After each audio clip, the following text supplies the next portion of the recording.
Paper leak जैसी बड़ी चुनौती के बाद भी अगर हौसले बुलंद हो तो सफलता फिर भी मिलती है। ऐसी ही प्रेरणादायक कहानी है इंदौर के आराध्य गर्ग की, जिन्होंने री नीट में मध्य प्रदेश में सेकंड रैंक और शहर में पहला स्थान हासिल किया। इस सफलता के पीछे पिता का मोटिवेशन और मेडिटेशन, तो माँ का प्यार और सेहत का खास ख्याल रहा। आइए जानते हैं मुश्किल दौर में कैसे पूरे परिवार ने मिलकर रची इस कामयाबी की कहानी। देखिए एमपी न्यूज की ये खास पेशकश। जब मेहनत और परिश्रम कठिन हो तो नीट या फिर री नीट दोनों के एग्जामिनेशन को क्वालिफाई करना तो बनता है। जी हाँ, ये एक ऐसे बच्चे की कहानी है जिसका नाम है आराध्य गर्ग। उन्होंने ना सिर्फ सिटी टॉपर हैं इंदौर के, बल्कि स्टेट में भी सेकंड रैंक ले आई है। आइए उनसे जुड़ते हैं और जानते हैं कि उनकी परिश्रम क्या रही, क्या पूरी बैक सक्सेस स्टोरी रही है। तो सबसे पहले आराध्य, और सबसे पहले कॉन्ग्रेचुलेशंस। आप बताइए। Thank you. देखिए, मेरी स्टोरी मोर और लेस सेम ही थी जैसे दूसरे बच्चे होते हैं। मैं भी 11th में कोचिंग ज्वाइन करी थी मैंने, कल्पवृक्ष कोचिंग, नीट की प्रिपरेशन करने के लिए। सेम मेरे को भी टीचर्स थे, मोस्टली सेम पैटर्न फॉलो करा था मैंने। बस उसमें जो एक हायर एज था मेरे पास, कंसिस्टेंसी थी और मेंटल स्टेबिलिटी थी। तो वो उसके चलते, और जो री नीट हुआ तो एग्ज़ाम कैंसिल हुई थी। तो उस एग्ज़ाम कैंसिल होने की वजह से बहुत सारे बच्चों में डर आया, उनमें डीमोटिवेशन आया, उनमें होपलेसनेस आई कि हम वापस कर पाएंगे कि नहीं। तो वो ऐसा फैक्टर मेरे साथ नहीं था, मेरा मोस्टली माइंड स्टेबल ही था, थैंक्स टू माय पेरेंट्स, और जिन्होंने मुझको मोटिवेटेड रखा। And thanks to my father, जिन्होंने मुझे मेडिटेशन की प्रैक्टिस कराई थी रोज़, जिससे मेरा माइंड स्टेबल रहा बहुत। जो स्ट्रेस था वो कम हुआ, स्ट्रेस कभी फियर में नहीं बदला। तो उससे मुझे मेजर हेल्प हुई। बाकी फिर यहाँ का कल्पवृक्ष का एकेडमिक्स तो अच्छा ही है। ये बात करना बहुत ज़रूरी है क्योंकि जब पेपर लीक हो गए थे उसके बाद जब री नीट होना था तो बच्चों के मन में कहीं ना कहीं एक मेंटल प्रेशर ज़रूर आ गया था। लेकिन जो मेहनत करते हैं, जिनमें दृढ़ संकल्प होता है, वो डरते नहीं हैं। वो चाहे जितने भी एग्ज़ाम हो उनको दे करके आगे बढ़ते हैं। ये मेंटल स्टेबिलिटी का मेन आपके में कैसे स्कोप बना कि मैं इसको कर सकता हूँ? देखिए, जैसा मैंने बताया, मेरे फादर मेरे को मेडिटेशन कराते थे। अब ऐसा तो नहीं था, मुझे भी डर नहीं था। थोड़ा डर रहता है कि एग्ज़ाम मैं निकाल पाऊँगा कि नहीं, लेकिन वो डर कभी मेरे को कंट्रोल नहीं कर पाया। मैंने उस डर को ओवरकम करा थैंक्स टू वो मेंटल स्टेबिलिटी। और वो मेंटल स्टेबिलिटी पाने का मेन मेरा जो इक्विपमेंट था वो मेडिटेशन ही था, जिससे वो प्रैक्टिस करा मैंने। उससे मेरा मेंटल स्टेबिलिटी बढ़ी और स्ट्रेस तो फिर उससे कम ही हो जाता है। किसी का बोलते हैं कि कंसिस्टेंसी होता है की टू सक्सेस, किसी का हार्ड वर्क होता है, किसी का स्मार्ट वर्क होता है। तो आपको क्या लगता है कि आपका क्या था? देखिए, कंसिस्टेंसी और स्मार्ट वर्क, ये दो मेन की फैक्टर्स थे। कभी भी ऐसा नहीं था कि मुझे दिन दिन भर पढ़ना है, आज 10 घंटे पढ़ना है या आज पूरे मेरे को बुक निपटानी है। मेरे को यही था कि जब तक मुझसे पढ़ाई हो रही है, जब तक मेरे को लग रहा है कि मैं कुछ प्रोडक्टिव करता हूँ, तब तक मैं पढ़ता था। जैसे मेरे को लग रहा है कि मेरा सैचुरेशन हो गया या फिर अब मेरे को पढ़ा हुआ मैं अभी जो पढ़ा वही रिकॉल नहीं कर पा रहा, तो तब मैं थोड़ा रेस्ट ले रहता था। उस टाइम मैंने आंखें बंद कर ली, कभी सो गया या कभी थोड़ा इधर उधर अपना मन लगा लिया। तो इससे जो माइंड है वो वापस आपका वो स्टेट में चले आता है कि आप पढ़ने के लिए वापस रेडी हो जाते हो। आइए जुड़ते हैं आराध्य के पापा से और जानते हैं, क्योंकि बच्चों को इतना ज़्यादा मोटिवेटेड रखना, कहीं ना कहीं बच्चों की देखभाल करना, उसी की वजह से उतना सपोर्ट जब मिलता है तब बच्चे आगे आकर के अपना सामने सक्सेसफुल ले आ पाते हैं, अपनी स्टोरी लिख पाते हैं। सर, आपकी क्या भूमिका रही और आपने कैसे उनको मोटिवेट किया? मोटिवेट तो वैसे हर पेरेंट्स अपने बच्चों को करते ही हैं। आराध्य का जब ये मेडिकल लाइन में आने का सफ़र स्टार्ट हुआ 11th और 12th से, तभी से मैंने उसे मोटिवेट करना प्रारंभ किया। एक सकारात्मक माहौल मैंने उसे दिया। हमने पेरेंट्स ने कभी उसे प्रेशर नहीं किया कि तुम्हें टॉप पर आना है। हमने उसे यही संदेश दिया कि तुम्हें अपना बेस्ट परफॉर्म करना है और बेस्ट परफॉर्म करने के चलते जो भी रिज़ल्ट आए उसमें उसे एक्सेप्ट करना है।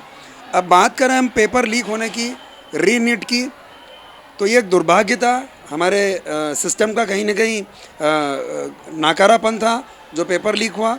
पेपर लीक होने के बाद का जो सिनेरियो पूरे देश भर में चल रहा है, मोदी सरकार ने ऑनेस्टली इस गलती को स्वीकार किया और तुरंत 4-5 दिन में ही बहुत एक बड़ा क्रांतिकारी कदम उठाते हुए नीट को कैंसिल किया और री नीट प्लान किया, जिसमें सरकार का हज़ारों करोड़ रुपया खर्च होने वाला था।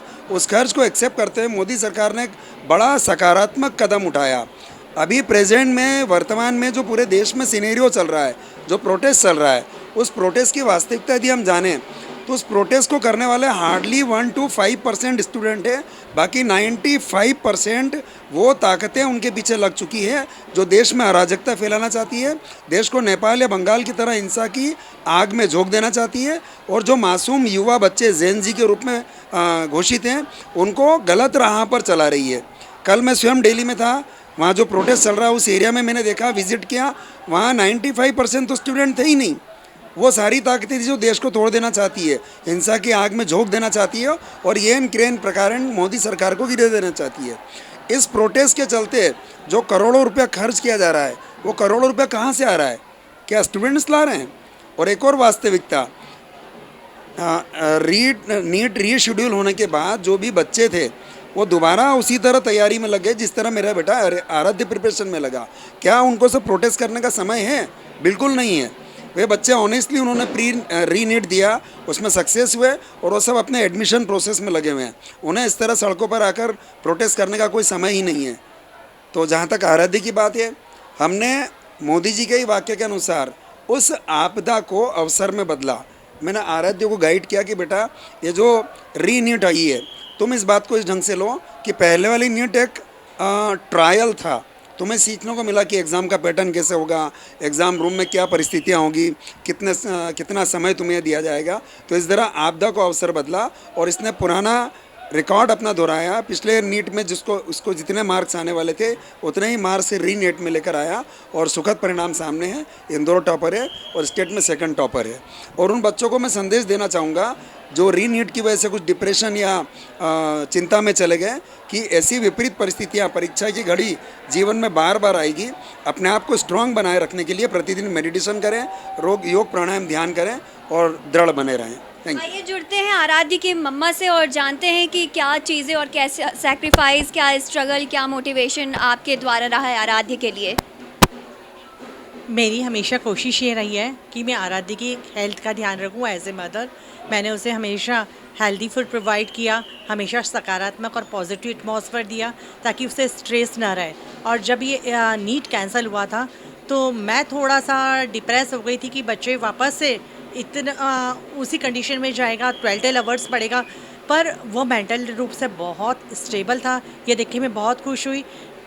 2 या 3 दिन में उसने फिर वही पिकअप कर लिया और उसी कंसिस्टेंसी के साथ उसने पढ़ाई करी, जिसका परिणाम आज ये सामने है। और ये जो प्रोटेस्ट हो रहा है, मैं जिन छात्रों के साथ गलत हुआ है, ये जो परीक्षा में अनियमितता हुई है, मैं भी यही कहूँगी कि सरकार ने उसको ऑनेस्टली स्वीकार किया है। और ये बात आज से नहीं, बरसों पुरानी हुई है। मतलब मैं खुद एक मेडिकल स्टूडेंट हूँ। 1990 में भी जब व्यावसायिक परीक्षा मंडल का घोटाला हुआ था, जब भी एक केस सामने आया था, जब तो OMR शीट से चेंज कर दी जाती थी। अब आजकल इतनी ट्रांसपेरेंसी गवर्नमेंट ने बनाई है कि आपने क्या OMR भरा है, आपको सब कुछ आपके सामने कंप्यूटर पे दिख जाता है। इसके बाद भी मतलब जो असंतोषकारी रहते हैं वो कैसे ना कैसे एन कैन प्रकार हम जितना हम लोग आगे बढ़ते हैं वो उससे एक कदम आगे बढ़ते हैं, तो उससे लड़ने के लिए हमें वैसे ही कदम उठाने पड़ते हैं। और मैं जिन छात्रों के साथ गलत हुआ है, मुझे उनसे संवेदना है। और मैं ये कहूँगी कि सरकार आपके हित में कदम उठा रही है, निष्पक्ष जांच कर रही है। जैसे